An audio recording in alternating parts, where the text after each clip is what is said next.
Hello friends, good morning. Welcome to my channel Carus family ব্লগে। তো সকালবেলা মেয়ে চলে গেছে স্কুলে, তো সেদিন আর ছেলেকে পাঠানো। সকালবেলা অনেক বৃষ্টি, মানে এটা বলার মতো নেই। ছেলে ঘুমিয়েছিল আর রাত্রিবেলা ঘুমানোর একটু ওর কষ্ট হয়েছে। আগের দিন যখন ঘুরতে গিয়েছিলাম তো একটু দৌড়াচৌড়া করেছে, তো এই জন্য আর ওর ঘুমটা হয় না ঠিক মতো।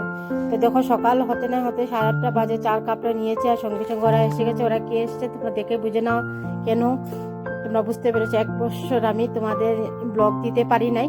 তো এটার কারণে এইটার জন্য, শুধু এইটার জন্য তো 1 বছর আমার পুরো নষ্ট হলো।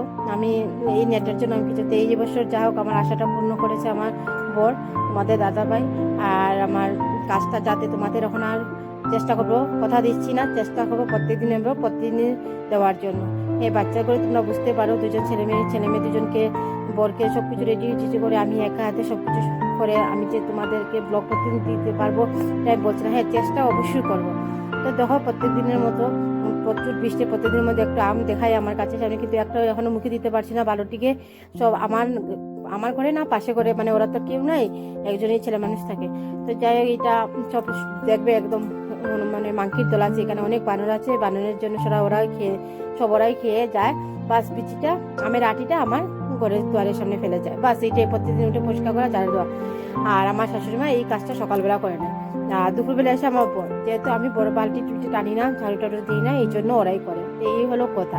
তো যাই হোক, অনেক তো বৃষ্টি ঝড় তুফান গেছে, কিন্তু এখনো এই বৃষ্টিটা থামছে না বলে আজকের দিনটাও সকালবেলা ওর যতটুকু শখ ছিল এটা করে নিয়েছে। ফুল গাছে দেখো কি হয়েছে। এদিকে দেখো আমি আর সেদিন আর ব্লগ করতে পারি, ওরা কাজ করে এত মানে হুলস্থুল ছিল, আর হয় নাই। তো সব ঝামেলা একদিনই লেগে গেছে। এদিকে দেখো আমি কি বলবো তোমাদেরকে, আমি সকালবেলা আগের দিন রাত্রে জিজ্ঞেস করছি ছেলে মেয়েকে কি খাবে, বলেছে আলু পটল। বেশ ভালো কথা, আমি খুশি হয়েছি। আর দেখো জানো, শুধু কুকারে আমি রান্না ভাত বসেছি, আলু ভাজা বসাবো। আলু ভাজা তো হয়ই নেই, কুকারে আলু সিদ্ধ ভাত করেছি। গ্যাসের সিলিন্ডার শেষ, বাস শেষ এখানে। তারপর কি করবো, ইন্ডাকশন ছিল, ইন্ডাকশনের মধ্যেই করলাম। যে টিফিন তো অন্তত দিতে, ভাত তো হয়ে গেছে আমার, তো ইন্ডাকশনে কুকার নেই। এখন থেকে একটা নিয়ে নিব, চেষ্টা করবো নেওয়ার। কবে নিব এখনো বলতে পারছি না, তো নেবো। আর তখন সঙ্গে সঙ্গে আমি ঠাকুরকে বলছি ঠাকুর কারেন্টটা যাতে না যায়, কারেন্ট গেলেই তো সব শেষ। আমি টিফিনটা অন্তত বানিয়ে দিই ছেলে আর মেয়েকে, ওরা বলেছে যে তো আশা করছে, নাহলে কেক আর বিস্কুট দেবো, তো এটা তো হয় না। এটা আমি বানিয়েছি। আর আমি প্রথম কিন্তু ইন্ডাকশনে এই রুটি বানিয়েছি। বেশিরভাগ আমি এখানে ইন্ডাকশনে আমি জল ফুটিয়ে নিই, কেন আমাদের ঘরে ছোটোবেলাতেই আমার মাও আমাদের মার সবসময় দেখতাম জল ফুটিয়ে আমাদেরকে জল খাওয়ায়। তো এই জন্য আমরা এরকম করে জল ফুটিয়ে খাই, আর আমারও অভ্যাস হয়ে গেছে। যা হোক, তোমরা দেখলে আলু পরোটাটা কিরকম বানিয়েছে। আর এখানে বলেছে বরকে তুমি স্নান করে তাড়াতাড়ি চলে এসো, আপনি চা দুজন মিশে। আমি আর এই ঠান্ডার মধ্যে স্নান করেছি, তো আর সঙ্গে সঙ্গে ঠান্ডাও একটু লেগেছে, কিন্তু কেন এখন আমার একটু প্রবলেম হলেই আমার এই সেই আছে। তো গরম গরম চা খেয়ে নিচ্ছি, আর চাটা খুব টেস্টি হয়েছে। সঙ্গে আলু পরোটা দেখেছো তো কীভাবে ফুলেছে, বানিয়ে খেয়ে নিলাম দুজনে। তারপরে গল্প করছি যে ওরা তো লাগিয়ে গেছে ঠিক, আর খুব স্পিড দেখাচ্ছি, কেন আমার ব্লগটা অনেক লম্বা হয়ে যাবে এই জন্য। কিন্তু অনেক দিনের জমা তো, মানে 1 বছর, মানে আমি কি বলবো, অনেকজন হচ্ছে আরো দিই মনে হচ্ছে। যাই হোক, তো এখানে আমরা দুজনকে যে বর যাবে অফিসে, তো আমাকে বলছে কি রান্না করবো। আমি কি রান্না করবো, সিলিন্ডার নেই শুধু, তো পনির বানিয়ে দিদিকে আমি দুধ কি করবো স্টিলের বাটিতে বসে, আমার যেহেতু এটা সিলভারের দুধের সসপ্যানটা, তো আমি কি হচ্ছে স্টিলের বাটিতে বসে দুধটা গরম করে। এদিকে ননস্টিক করে কালকে রাত্রে বাচ্ছিল, এই বাটটা আমি কি ফেলে দিব নাকি। আমি এই বাটটা না ফেলে আমি কি করেছি, বাটটা তাড়াতাড়ি করে করে নিচে, যদি কারেন্ট চলে যায় বাবা সব শেষ আমার। তাড়াতাড়ি করে আমি রান্না করছি, বাকি কাজ সব, বাসি কাজ সব হয়েছে, মানে ঘর ঝাড়ু, ঘর মুছে, ঠাকুর দেওয়া, পূজা শেষ। কিন্তু তো মানে রান্নার কাজ করে নিতাম এতক্ষণে, যদি আমি অন্যদিকে একটু বসে চা না খেতাম। যাই হোক, যখন সিলিন্ডার শেষই আর কারেন্ট আছে, আমি না চাটা আগে খেয়ে না, আগে নিজের পেট পূজা, তারপর অন্য পূজা। তা আমি কিছু সঙ্গে সঙ্গে একটু ভাতটা আছে, এটা নষ্ট হয়ে যায় যদি, এই জন্য এটাকে আগে করি। আর এদিকে বাসি কাজ, বিছানা সব রয়ে গেছে, আমি সব পরে আগে আমি এইটা কাজ করি, রান্নার কাজ। যদি কারেন্ট চলে যায়, বৃষ্টি দিচ্ছে যেহেতু, অনেক ঝুমিয়ে বৃষ্টিটা বললাম, ওরা যে এসেছিল যা ফেরি লাগাতে, ওরা অনেক সময় বসে গেছে, এখানে আমার আরও সময় চলে গেছে, মানে এক লোকে সব ঝামেলা লেগেছে। ওরা পরের দিন, আগের দিনে সব করে গেছে, পরের দিন আবার মানে এটা কি বলবো। তারপরে দেখি হঠাৎ দেখি রান্না করতে করতে সিলিন্ডার নিয়ে আসলো, বেশ ভালো কথা, খালিটা নিয়ে গেছে।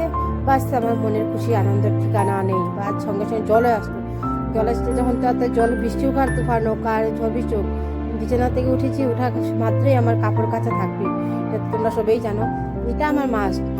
প্রত্যেক দিন যে কোথা থেকে এত কিছু বেরোয় আমি নিজেও জানি না, আমার এটা নিয়ে আমার বড় আমার সবসময় করে এত কাপড় দিতে কী করবো, কাপড় না দিয়ে থাকা যায় নাকি, বৃষ্টি হোক আর দেবো কমফোর্ট দিয়ে দেবো আর কি। তো যাই হোক, কাপড়ের ধোয়া এদিকে হচ্ছে, মেশিন চালিয়ে রেখেছি, আর তোমাদের একটু দেখালাম, আর আমি চলে আসলাম সোফা গোছাতে। এগুলো আমি বৃষ্টি যখন একটু রৌদ্র পাই, এই টাইমটা কিন্তু একটু রৌদ্র আসছে, বা শাশুড়ি আর আমি একসঙ্গে আমি দুজনে মিলে কথা বলছি যে যা সিলিন্ডার যে আসলো, আর সঙ্গে সঙ্গে এই কাপড়গুলোও দিয়ে দিচ্ছি, এটাই বেস্ট হয়েছে। আর আমি কিন্তু জল পাইপ দিয়ে হলে আমার সুবিধা হয়, আমি মেশিনে ফটাফট দিতে পারি, আর আমার তো সিনটেক্সে তেমনভাবে স্পিডে জল ওঠে না, তো জলটা আমার ওই রকমভাবে দিতে পারি না, তো এটা পাইপ দিয়ে যখন জল আসে সঙ্গে সঙ্গে কাপড় দিলে আমার জন্য সুবিধা। তো এগুলো বলছে, আর চুল যে আমি খুলে যে আমি এগুলো করবো, এটা আমার হচ্ছে না সময়, কেন আমি বলছি না যখন সিলিন্ডার চলে আসছে তো আগে এইগুলো কাজ দেখো, আমি বলছি না যখন দেখবে তোমার ঘর এরকম আগোছানো হয়ে থাকে, গোছানো নেই, তখন দেখবে তখন কেউ না কেউ আসবেই আসবে, যেই হোক বসার জন্য আসুক, দাঁড়িয়ে থাকার জন্য আসবেই। তো বাবা আমি বলছি বৃষ্টি হোক আর তুফান হোক আসবে, হয়তো কেউ চলে আসে, তার বলছে না আগে আমি এই কাজটা করে নিই, তারপরে এখন যখন সিলিন্ডার আছে এই চিন্তা তো নেই, ছেলে আর মেয়ে আসার এখনো দেরি আছে, যেহেতু ওদের স্কুল 2:30টার সময় ছুটি হয়। তাই আমি বলছি না এই ফাঁকে আমি রান্নার আমি টাইম কভার করে নিতে পারবো, যেহেতু বলেছিলাম যে বোরকে বলেছিলাম না যখন সিলিন্ডার নেই তো আমি বানিয়ে দেবো, পোলাও পনির বানিয়ে দেবো, পনির তুমি সিম্পল যেটা একসঙ্গে যেটা হয় তো বলছে ঠিক আছে। সকালবেলা উঠে তুমি যে রুটিন করবে, প্ল্যান করবে, এটা হয়, যদি না হয় তখন তোমার টাইম তুমি যেটা ভেবেছো এটা সব গন্ডগোল লেগে যায়, তখন আরেকটা মিটিংয়ে একটা রুটিন ঢুকে যায়, তখন তোমার কিন্তু ওই কাজটা করতে একটু অন্যরকম সময় লাগে। আর আমি সবসময় আগের দিন ভেবে রাখি এটা করবো, ছেলে মেয়েকে জিজ্ঞেস করে রাখি তোমার টিফিনে কি নিয়ে যাবে, বাস আমার এটা রুটিন। এমনকি আমার পর যখন অফিস ছুটি থাকে সেদিন আমি আগে থেকে ডিসাইড করে গিয়ে আজকে এই কাজ আজকে ওই কাজ, যেহেতু সপ্তাহের মধ্যে 2 দিন বন্ধ পেলেও মানে স্কুলে আর টিউশনিতে চলে যায় টাইম, আমার জন্য আর কতটুকু টাইম পাই, তো এইটার জন্য যতটুকু টাইম পাই আমি কিন্তু ছাড়ি না, আমি তো রেখি আমার এটা করতে হবে। আর এখন তো আরও অসুবিধা হয়ে গেছে, আমার জন্য আরও বেশি কাজ করতে হয়, এটা না ওইটা, অনেক সময় আমি ভারী জিনিসগুলো দেবেন, আগে তো এটা লাগতো না, আমি আমার করে নিতাম, বা কোনো সময় একটু আছে না ও করছে, বা বালিশ বেশি 2-3টা একসঙ্গে নিয়ে আসে না এরকম, তো আমি যতটুকু পারি। আর একটু তোমাদেরকে স্পিড করে দেখেছি, ব্লগটা বললাম তো অনেক লম্বা, তো আমি তো হয়েছি সোফা জায়গাটা গুছিয়ে কভার তো খুলেই দিলাম, আর এই বেড কভার দিয়েছি, কেন আমার ছেলে তো জানো কি করে আসলে এটার উপরে লাফাবে, এটা নোংরা টোবা বা কামনে একটু সুন্দর করে রাখি ভবিষ্যতে, এটা তো আর এটা বেশি দিন হয় না, 1 বছর খানিক হয়েছে বানিয়েছি, অর্ডার করে বানিয়ে তোমাদের দাদাভাই নিয়ে এসছে, আর আমার পছন্দ মতো আমার মেয়ের পছন্দে, আমার ছেলেও এটা পছন্দ করছে না, তো এই জন্য আমি না হয়তো সুন্দর জিনিস এত শখের জিনিসটা কি এমনি ফেলে দেবো না, যাক না যতদিন যেতে পারে। আর আমার জিনিসের বিশ্বাস করে আমার একটা সুতার টুকরা হলে, সুতার নাল হলেও আমি এটাকে আমি গুছিয়ে রাখতে ভালো পাই, আমার নষ্ট হলে বা কিছু হয়ে গেলে আমার তোমরা কোনো সময় দেখো আমার চিরা কাপড়গুলোও আমি গুছিয়ে রাখি, আমার ভালো লাগে না সব কিছু ফেলে দেবো বা করে দেবো। কেউ যদি নেওয়ার থেকে মন থেকে বলে, যদি আমার যেমন মাসি আছে আসেন, উনি বলে বাসন মাজে, উনি আমাকে সাহায্য করে, তো উনি বলে তোমার এটা থাকলে দিও, তখন আমি মাসিকে দিয়ে দিই, আর না হলে বেশিরভাগ আমি আমার জন্য রেখে দিই। আর মাঝে মধ্যে দেখবে আমার কোন সময় মানে ভালো লাগে যে অনেক পুরানো কাপড় চোপড় হইলেও আমি এগুলো রেখে দিই, এগুলো রাখতে রাখতে তাল হয়ে যায়, কোনো সময় আমার বর বলে কাউকে দেয়, আমি কাউকে এরকম দেবো পুরানো, যদিও কেউ রাজি না হয় তো এরকম দেওয়াটা, যে যদি মন থেকে খুশি করে নিয়ে তো আমি দিই। যেমন আমার মাসি বলে যে আমাদের আশেপাশে আরও অনেক মানুষ আছে, ওদের জন্য দিলে ওরা লাগাবে, বললে আমার পুরান তো কমই, আমার মেয়ের ড্রেসগুলো ছোটো হয়ে যায়, তো আমি দিয়ে দিই, এরকম আর কি। যাই হোক দেখাবো কোনো দিন মাসিকে অনেক কিছু দিয়েছি, আর তখন তো আমি এটার ভিডিও করবো বলে তো ব্লগ করবো বলে ভাবি না। যাই হোক আমি দিয়ে টুকটাক করে এসে বিছানা খাটটা গুছিয়ে নিয়ে আমি খাটের মাথাতে এইরকম নোংরা পড়ে নাই, কিন্তু তবু আমি একটু মুছে নিয়েছি, কিন্তু আমার চোখে একটু নোংরা লাগছে, যেহেতু একটা ফ্যানের বাতাস চলছে, ফ্যানগুলো তেমনভাবে মুছা হয়নি, আর ঘরটা কিন্তু ঝাড়া হয়েছে অনেক আগেই, আর তেমনভাবে এখন এই রুমটা ঝাড়া হয় না, এই জন্য অনেক মাকড়সার জাল আমার চোখে লাগে, বা কোনো কোনায় একটু মন লাগে। আর যারা কিন্তু আমার পুরানো ব্লগ দেখেছো তারা হয়তো অনেকেই জানো, আমার এই ঘরের এই কালারটা এইটা ছিল না, নারঙ্গি কালার যেটা বলে এটা ছিল, তো এই কালারটা আমি চয়েস করে এনেছি, সেকেন্ড টাইম দিয়েছিলাম আমার বোনের বিয়েছে, গত বছর দিয়েছিলাম, তো এটাও কিন্তু আমি নিজে দিয়েছি, আমার বড় সাহায্য করেছে একটু অফিসে যখন যাই গিয়ে কাজ শেষ করে আমি ধুমাধুম এই কাজ করতাম, আর ছেলে যখন স্কুল থেকে আসতে ঘুমিয়ে যেত, খাওয়া দাওয়া করে আমি করতাম, মেয়েও ঘুমিয়ে যেত, কোনো সময় মেয়ে টিউশনে চলে যেত, বাস আমার এই কাজ ছিল, তখন আর ঘুম লাগতো না, কাজের ধান্দা থাকলে দেখবে ঘুম লাগে না, এইরকম করে আমি পুরো ঘর যতটা রুম ছিল সব রুমে দিয়েছি। যে রুমে যেটা কালার আর কি আমার ভালো লাগে। একবার জায়গা 2-3 বার দেওয়ান দিতে হয়েছে, কেন কালারগুলো আগের কালারটা অন্য কালার পরে আমার অনেক কষ্ট হয়েছে, হলেও কিন্তু খুশির খেলা এগুলো। এখন তো বাবা এটা ভাবলে আমার ভয় লেগেছে যে আমি এইগুলো কাজ করবো নাকি এরকম। তো যাই হোক, আমার ছেলে এখানে ছেলের কাপড় রাখি, তো যাই লাগাবে একটা বের করতে হয় 10টা। তো এইভাবে করতে করতে জিনিসটা জায়গার জিনিসটা জায়গায় থাকে না, নষ্ট হয়ে যায়। আর আমার হাতে রাখার, আমি যখন বলি স্নান করে ওকে যে না এই ড্রেস না ওই ড্রেস লাগাবে, তখন ঠিক আছে। আর যখন ওর বাবা যদি বের করে নিয়ে আসে আর আমার মেয়ে যদি নিয়ে আসে, বাস হয়েছে সে সেখানে জায়গা কোনটা মা জিজ্ঞেস করতে আমার তোমাদের দাদাভাই বলবে কোনটা এদিকে আসো, এইটা না ওইটা, এই জায়গায় না ওই জায়গায়, বাস হয়ে গেছে শেষ। তো এই জন্য বাবা কাম নেই, আমি তোমরা যেটা বার করো আর আমি গোছানোর টাইমে করবো। এটা আস্তে আস্তে সময়, এমন বড় কিছু না, এটা ছোটো জায়গা অল্প জায়গার মধ্যে কাপড় জায়গাটা আমি গুছিয়ে নিতে পারি, এত তো কিছু না, বাস আমার ভালোই লাগে। আর এখন ইদানিং যে মাথার তেল, ইদানিং এত মাথার তেল দিচ্ছি, আগে তো 2-3 দিন মাথার তেল না দিয়ে আমি থাকতে পারি। এখন মানে কি বলবো, মাথার যদি তেলই দিতে পুরো, আমি যখন তেল দিই পুরা তেলি হয়ে যায়, কি বলবো, পুরা তেল হয় আমার পুরো মাথার মধ্যে প্রত্যেকদিন। যত করে তেলের বোতল, মানে একটা বোতল করে পুরো খালি করে দেবো এরকম তেল দিই। আগে এরকম করতাম না, আগে অল্প অল্প তেল দিলেই বাস। তেল দেওয়া তো বহুত দূরের কথা, আমার বলবো তো তেল দেও না, মাথাটাকে ড্রাই করে রেখেছো, বললাম না তখন তার ওই মানে চুলটা ফুলিয়ে রাখার একটা ছিল। কিন্তু এখন শরীরটা অসুস্থ হওয়ার পর থেকে আমি নিজেকে এখন যত পারি একদম মাথার মধ্যে সব তেলের চুপচুপা করে, হয়তো চুল টানলে তেলই বেরোবে, এরকম হয়ে গেছে। তো এখন আমি নিজেকে বলছি আগে নিজের শরীরের যত্ন করবো এখন থেকে একটু করে, আর বাকি কাজ আস্তে আস্তে করবো। হ্যাঁ, করে তার জন্য এইটা না যে আমি ঘরের কাজ করবো না, ঘরের কাজ ঠিকই করবো, আর করছিও। তো এইটা যাই হোক, আর এইটা করে আমি চুলটা জেরে তারপরে ঠাকুর তো আমার শাশুড়ি মাই সকালবেলা দিয়ে দিয়েছেন। আর আমি স্নান টান করে, তখন শুনেছি অনেকে বলেছে যে স্নান করে তুমি মানে ভিজা মাথায় মানে কি বলে সিঁদুর দিতে হয় না। তা আমি সঙ্গে সঙ্গে স্নান করে বলে দিতে হয় না, যাই না, অনেক কথা বলে, যেটা কানে শুনি না, আমাদের এটাই নিয়ম। আমাদের যেটা শুনবে, যেটা মানে নেগেটিভ কথাটাই মাথায় সবসময় থাকে, না এরকম বলেছে, এরকম শুনেছি, এরকম বলেছে, না দিবই না, থাক। আবার আমি শুনেছি এরকম চিরুনি দিয়ে বলে দিতে হয় না, মানে আমার গুরুমা বলেছেন চিরুনি দিয়ে কোনো বলে দেবে না। তো আমি চিরুনি দিয়ে আমি আঙ্গুল দিয়ে দিই, বা আমার একটা আছে দেওয়ার, এটা দিয়ে আমি সিঁদুর দিয়ে দিই। এরকম মাঝে মাঝে ঘরে থাকলে আমি আঙ্গুল দিয়ে দিতে, না হলে তো দেখো অনেকে তো ড্রেসিং আয়নার মধ্যে জিনিস রাখে সাজার, আমার আর সে সাজারই ভাগ্য হয় না, আমার এই জায়গায় রাখতে হয় ওয়ার্ড্রোবের উপরে ড্রেসিং আয়নার মধ্যে কাপড়। আমার বাবু এখানে ওঠে, কোনো সময় কারেন্টের সুইচে, বা কোনো সময় এখানে উঠবে, নাচবে, লাফাবে, ও কোনো সময় দেখবে কলিং দিয়ে এই জায়গাটা মুছছে, মানে যা তা।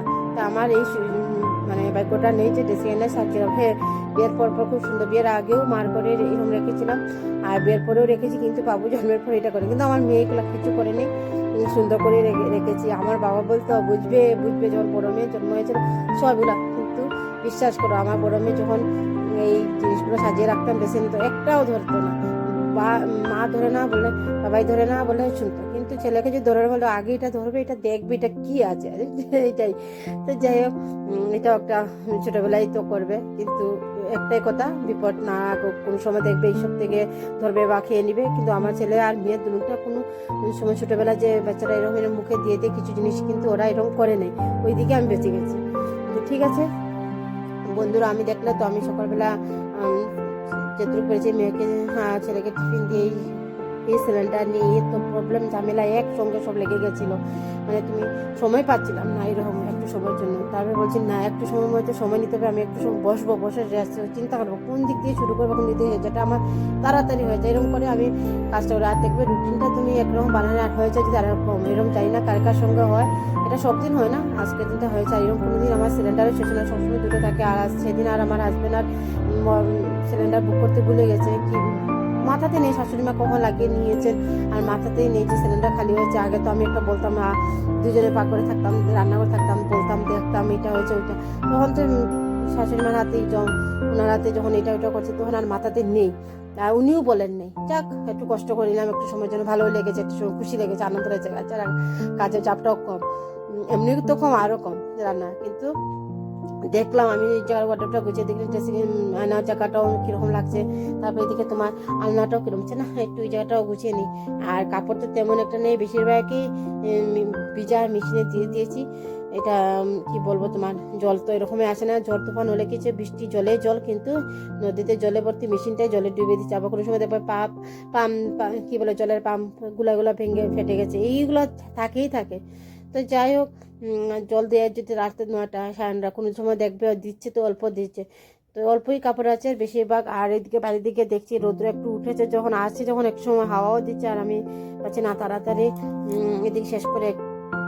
হঠাৎ বলা যায় না কখন বৃষ্টি আবার চলে আসবে, একটু সময় বলে না একটু মেঘটাকে গরম করছে এরকম আর কি। তো একটু সময় কখন বৃষ্টি যতটুকু পারি এদিকটা করে নেই। আর এখন একটু টেনশন কম, শাশুড়ি মা দিদিং আছেন বলে না, আমি যদি এদিকে থাকি শাশুড়ি মা তো দৌড়ে গিয়ে আর একটা করবে, আমার হাতে হাতে তো একটু করে না, এমন যে না যে বসে থাকে, করে না করে অনেকটাই করে। তো এই জন্য আমি আর এত টেনশন নিচ্ছি না, একজন আমি এদিকে থাকলে আর কোন সময় যেন কাপড়ও দিতে পারি না, রোদ্র থাকলে।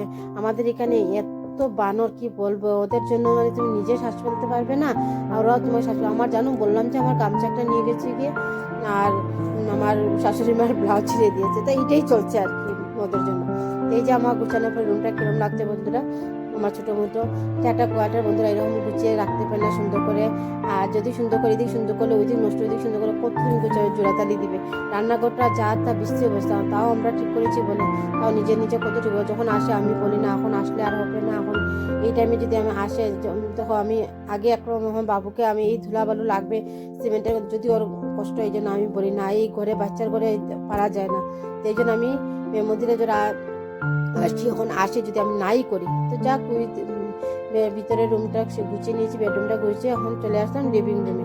আর কোয়ার্টারে আর লিভিং রুম কি, এই রুমটা তোমরা বুঝেছো এটা কি ঘর বলে এটাকে, আসাম টাইপের, হ্যাঁ আসাম টাইপের কোয়ার্টার আর কি। তো ওইরকম ওয়ালের আগে ছিলাম বিল্ডিংয়ে, কিন্তু বিল্ডিংয়ে জানো ছাদ থেকে বৃষ্টি পড়তে চলে আসলাম, কোনোদিন দেখাবো আমি কোন বিল্ডিংয়ে ছিলাম। তো এদিকে আমি টিভিটা একটু ক্লিন করেছি, যেহেতু তারা ওরা মেশিনটা লাগিয়ে গেছে, আর এটা যে পরিষ্কার করি না, আর বিছানা থেকে ওঠার পরে আমি এটা টিভিটাকে আমি মানে টাচই করি না, মোছামুছি করিই নি। তো বলছি না, যখন গেছে কি ওরা আসার পরে করবো, তো ওরা চলে গেছে, প্রথম আমি আস্তে করে নোংরা একটা কাপড় দিয়ে নোংরাগুলো মুছে নিয়েছি আস্তে করে। তারপরে আমি হোয়াইট কাপড় নিয়ে এটার মধ্যে কলিন দিই, সঙ্গে ময়লার মধ্যে যদি তুমি কলিন বসাও তবে কিন্তু এটা আরও অন্যরকম হয়ে যায়। প্রথমে আমি নোংরাটা পরিষ্কার করেছিলাম, অনেক বাপে বুঝে যায় না দূর থেকে, সামনে গিয়ে দিকে হাত দিয়ে যখন আঙুল দিয়ে আস্তে আস্তে করে দিতে, বা অনেকটাই নোংরা জমে গেছে, কি ধুলো, মানে এটা বলার মতো না। তো যাই হোক কলিন দিয়ে আমি আমার আস্তে করে মুছছি যাতে, আর বিশ্বাস করলাম এটা নাগালও পাচ্ছি না, এত উঁচাতে উপরটা। তাও আমার ছেলে এটার মধ্যে উঠে দেখবে, ও টিভিতে মারবে, দেখবে মাঝে মধ্যে দেখাবো কোনোদিন ব্লগে। তো ওইখানে দাঁড়াচ্ছে টিভিতে টাচ করছে, আগের টিভিতে আরেকটা টিভি যেটা আমার বেডরুমে তোমরা দেখেছো কিনা, ওটাতে অত ছোটবেলায় কি করতো, ময়দা যখন আমি রুটি বানাতাম তো নিয়ে নিত, আর নিয়ে টিভির মধ্যে এটা মেরে হাতা দিয়ে এটা রুটি বানাচ্ছে এটার উপরে। এটা এখনো দাগ আছে, তেলের যে একটা দাগ থাকে না লুচির, ওই দাগটা ময়দার দাগটা লাগানো আছে টিভিতে, মুছেছি তবু তেলের একটা কিরম এই দাগটা যাচ্ছে না, বোঝা যায় যেমন একদম শক্ত হয়ে লেগেছে, দাগটা যাচ্ছে না, অনেকবার মুছেছি। তো যাই হোক এটাতে আর করতে দেই না, এটা খালি ভয় খাওয়াই রাখি, বাবা এটা ধরবে না, এটা নষ্ট হয়ে যাবে, আঙ্কেল নিয়ে যাবে গিয়ে, তুমি আর দেখতে পারবে না মার ব্লগ, এরম বলি, আর তোমার ছোটবেলায় এগুলা এইরকম বলি। তারপর একটু তো আগে ছিল এই এখানে অন্য ফুলের টপ, আমি বলছি না এখন এটা চেঞ্জ করুন, টপগুলো নষ্ট হয়ে যাচ্ছে, এগুলো ধুয়ে গুছিয়ে রেখে দেবো, কেন গুছিয়ে রাখবো আস্তে আস্তে, তোমরা তো বুঝতেই পারো। আর আমি কি করেছি এখানে এইটাই দিয়েছি। আর তোমরা কি আমার বাইরে ছবি দেখেছিলেন কি, তুলসী একটা গাছ চারাটা আমি এনেছিলাম আমাদের ফিল্ডের এখান থেকে, তো এটা এনে আমি লাগিয়ে দিয়েছিলাম, বাস বড় হয়ে গেছে, আমি একদিন দেখাবো কতটুকু বড় হয়েছে, এটা তো দেখলেই।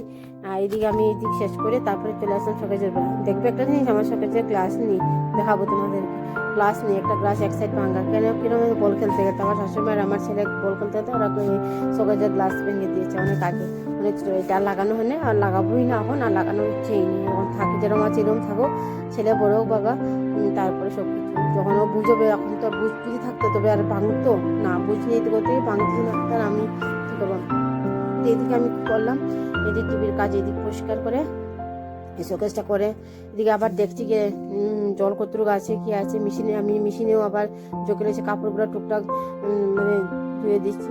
তো এইটাই যাক, মোছা কুচাকুনো এগুলো থাকেই সব করে, যেহেতু তুমি এতদিন পরে বিছানাতে উঠেছো, আর এগুলো তো থাকবেই। আর দেখলে মনে হয় ঘর পরিষ্কার, কিন্তু একটু একটু ময়লা এদিকে দিয়ে দেখলে বোঝা যায় না এদিকে নোংরা আছে ওইদিকে নোংরা। আর এইসব করে না আসাম টাইপের করে এত ধুলো বালুই এত নোংরা হয় বাপরে বাপ। যেমন সব ঘরে সব এনে দিয়ে দিয়েছি প্রত্যেকটা দিন দেখবে কোথায় থেকে যে এতগুলো বেরোয় আমি নিজে কোন আন্দাজ করে পাই না। যেহেতু এখন আমি ঝাড়ু টাড়ু দিই না, আমার বেশিরভাগ আমার শাশুড়ি মা এখন আছেন উনি দিচ্ছে। আর আমার যখন শাশুড়ি মা যেদিন পায় না অন্যদিকে তখন আমার বড় অনেক সাহায্য করে। মিথ্যা কথা বলেন না, দাদাভাই তোমাদের দাদাভাই আমাকে অনেক সাহায্য করছে, অনেক হেল্প করেছে এটার জন্য। আর আমি যে ঝাড়ছি এগুলো ফেলছি যে ওই এসে এগুলো আবার ঠিক করবে, কিন্তু আমি ওই জিনিসটা ইয়ে করতে পারি না আর কি। ঝাড়ু দিচ্ছি যে গুঁড়াটা পড়ছে এটা। তা আমি তোমরা যারা আমার দেখো তোমরা সবাই জানো আমি কিন্তু সকালবেলায় স্নান, আমার আগে যারা দেখেছো বলে আমি সকালবেলায় স্নান লাগলে আমি আবার কাপড় চেঞ্জ করে বা স্নান করে ধুলাবালু পরে আমি জানো, কিন্তু আমার সকালবেলা মাস্ট আমার স্নান করতেই হবে, না হলে না একদম। আগে তো সকালে উঠে 6:30 7টার ভিতরে আমার স্নান শেষ হয়ে যেত। এখন কিন্তু এই অসুস্থ হওয়ার পথে আমি এখন আস্তে আস্তে উঠি। উঠি বলতে 7টা বেজে আমার এখন উঠতে বাস উঠে। আমার আগে তো আমি 5:30 6টার সময় উঠতাম, এখন আমার প্রায় 7টার আগে বাজে উঠতে 5:45 সময় উঠে। তারপরে ওদেরকে স্কুলে পাঠিয়ে টিফিন তারপরে গিয়ে আমি স্নান টান করে আসি। তো এইটাই যাই হোক। দেখো আমার এই রুমটা কিরম লাগছে, আমি যেরকম মানে যেরকম মানে কোনো রকম এটা গুছিয়েছি ওইভাবে না, তো এই দিক করেছি আমার নিজেরও ভালো লাগছে। দেখবে ঘর গুছানো থাকলে মনটা ঠিকই ভালো, যেরকম হোক তোমার ঘর একটু তো গুছানো। এদিকে মেয়ের টেবিলটাতে চলে আসলাম। আমার মেয়ের টেবিলটা কিন্তু যারা আমার এই ব্লগে এই টেবিলটা অন্য একটা টেবিল, তো এটা একটু বড় নিয়েছি। মেয়ের অনেক বই বেড়ে গেছে, তো এটা ওর অনেক জায়গা লাগে বইয়ের রাখার জন্য। এতজন টিচারের বই, নিজেরও একটা করে বই, এই জন্য। এই যে ডলটা দেখছো আমার মেয়ে অনেক ছোট ছিল তখন, এই মেয়ের ডল। তো এই ডলটা দেখলে আমার মনে হয় যে অনেক আমার হাজবেন্ড যখন অফিসের কাজে লাইনে গিয়েছিল তখন এই ডলটা নিয়ে এসেছিল শীতলা পূজাতে এখানে মেলা চলছে মেলা থেকে নিয়ে এসছে। কিন্তু এটা খুব সুন্দর ছিল, আর আমার ছেলে এটাকে এই রূপ দিয়ে দিয়েছে। এটাকে দেখলে আমার খুব ভালো লাগে, আমি টেবিলে রাখি মাঝে মধ্যে।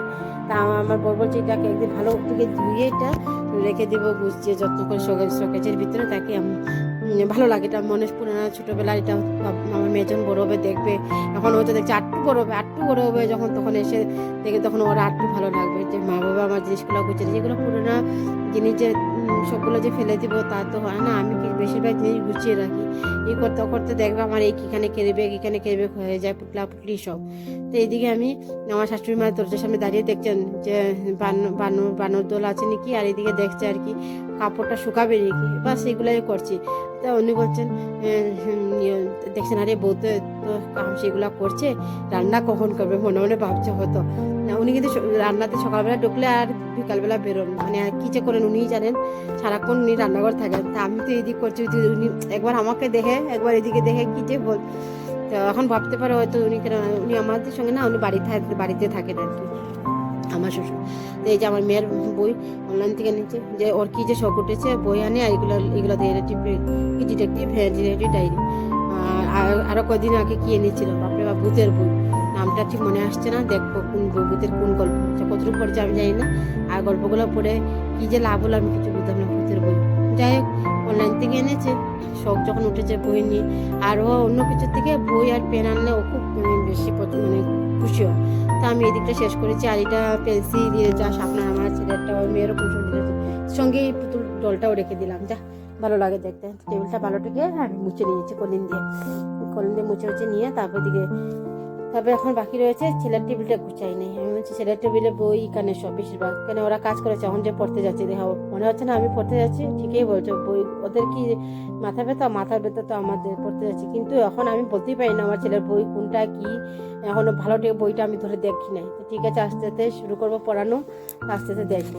আর এই করে আমি কি আমার মেয়ে যে রুমে বসে, তো এই রুমে একটা ছোট্ট বিছানা আছে আর সামনের টেবিল, তো ডলগুলা সব গুছিয়ে রাখছে, বিছানাটা চাদরটা একটু ঝেড়ে আর ওই যে দেখেছো যে আমি একটা দেখে তোমরা হয়তো ভাবছো এটা বোর্ডটাকে এই কিটাকে বলে এটা কেন দিয়েছি। বিশ্বাস করে বন্ধুরা, আমার যে বৃষ্টিতে ওয়ালের সব ওয়ালটা পুরো ভিজা হয়ে থাকে, এই জন্য ভালো লাগে না ঘরটা গুছিয়ে রাখবো, সুন্দর করে রাখবো, এটা মনে হয় না, পুরো ওয়ালটা ভিজে যায়। আর পিছিয়ে গিয়ে পুরো মানে বিছানা রেখেছে, বিছানা সবসময় একটু আগে দিয়ে টেনে রাখি। আর ওয়ালগুলা অনেক পুরানা, তো ঘরগুলা জীবনে বানিয়েছে জানি না, তো এই জন্য ভিজা আমার জিনিসগুলো নষ্ট হয়ে যায়। তারপরে আমি কী করলাম, এটা গুছিয়ে কাপড় উপর ছেড়ে তারপর ডোরগুলোকে সুন্দর করে, এইটা মনের সান্ত্বনার জন্য জানো একটু সময় করে গুছিয়ে রাখছি, যে ওরা চলে আসবে করে না শেষ, তুমি যে একটু সময় যে চোখের সৌন্দর্যটা তুমি একটু সময় অনুভব করবে, তারপর শেষ তুমি ভুলেই যাবে তুমি যে ঘর গুছিয়েছো। আবার যেই সেই তারপর আবার কী করে মেয়ে যখন টিউশন চলে যায় আর ছেলে যখন ঘুমিয়ে যায় তখন আবার চেষ্টা করে আবার সুন্দর করে গোছানো, কিন্তু যে সে যায় না। প্রত্যেক দিন সকালবেলা উঠলেই তুমি দেখবে এইটা ওইটা থাকে জানে, আমি বুঝি না এগুলো কেন এরকম, এগুলোর কি হাত পাওয়া আছে নাকি জিনিসগুলো, এরকম ভাবি। যাই হোক, তারপরে যে বাইকের উপর যে ঢাকনাটা, এটা আমি এখানে সরিয়ে ভাঁজ করে রাখলাম, জায়গায় রেখে দিলাম।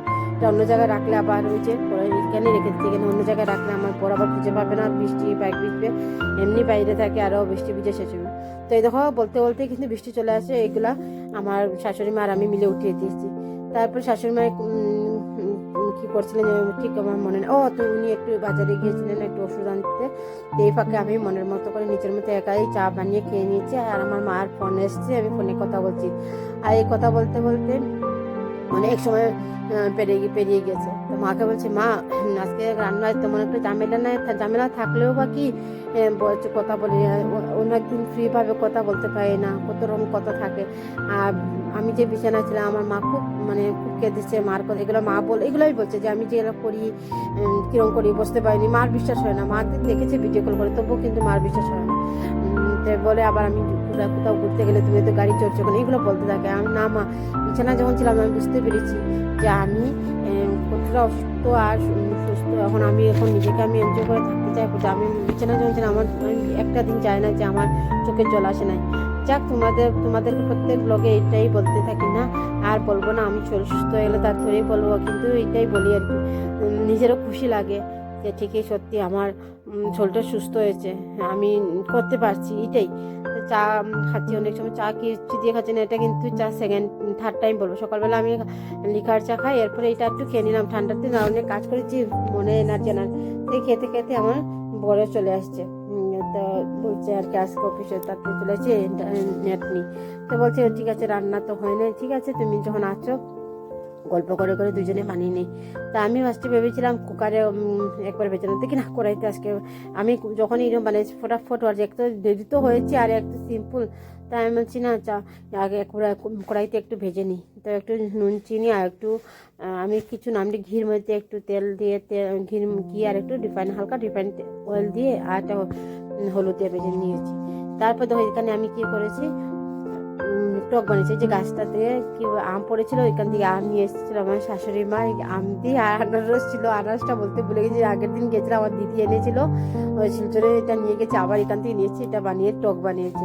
আর এদিকে তো আলু ভাজা সকালে, আর জলটা যে বলছি যে এখানে মুছে জল ফুটেছে, এই যে ডিম কারি বানিয়েছি, এদিকে ডিম হচ্ছে, ডিম কারি বানিয়েছি। যে রান্না শেষ করে জিনিস উপরে রয়েছে এইভাবে না, কিন্তু গ্যাস ট্যাস মুছাছে, রান্নাঘরে মুছাছে, শুধু খাওয়া হয়নি। ছেলে আর মেয়ে স্কুলে আসার পরে খাবো, এমনি মুছাছে। শাশুড়ি মাকে বললাম না, বলছে না সবাই একসঙ্গে খাবো আসুক। তো শাশুড়ি আবার ডিম খায় না, এটা ভাবো না ভেবো না। তো এদিকে আমি সেই ফাঁকে আমি যেই কাপড়টা হালকা হালকা ভিজা আমি এখানে মেলে দিয়েছি, আর তোমাদেরকে দেখাচ্ছি একটু বসে আমি সেলাইটা দেখছি, যেটা কবে শেষ হবে, শেষ হয়ে গেলে তো ভেজালটা শেষ, আমি আর একটা সেলাই দেবো। আর এই কুলারটা যেদিন পেয়েছি পরের দিন থেকে কিন্তু এইভাবে রেমাল বৃষ্টি, ঝড় তুফান, এখনো চলছে বৃষ্টি। যাই হোক, ছেলে স্কুল থেকে চলে এসছে, মেয়ের টিউশন আছে, একসঙ্গে ছুটি হয়, ছেলে 1 মেয়ে 9, একসঙ্গেই ছুটি হয় ওদের। তো মেয়ের টিউশন ছিল, তো ছেলে শুধু এসেছে। আর ওর স্কুলে সেদিন প্রতি হিন্দি টেস্ট নিয়েছে ক্লাসে, যে পারে কিনা। তো ও খুব খুশি, আমাকে সারপ্রাইজ দিচ্ছে, মা দেহ চোখ বন্ধ করে এই করো সে করো, খুব খুশি। আর মেয়ে ওকে বলছে যে ও কিরম একটু ভালো হয়ে গেছে এরকম বলছে। তো আমাকে ভাবছি কত পেয়েছে, আমাকে দেখিয়েছে। আর একটা বলেছে, আমি ঠিক আছে কিছু হবে না, তুমি শিখে নেবে, তুমি একটু মন দিয়ে পড়লে সব পারবে, এরকম বলছে। ও খুব খুশি, আমি যেটা দেখছি।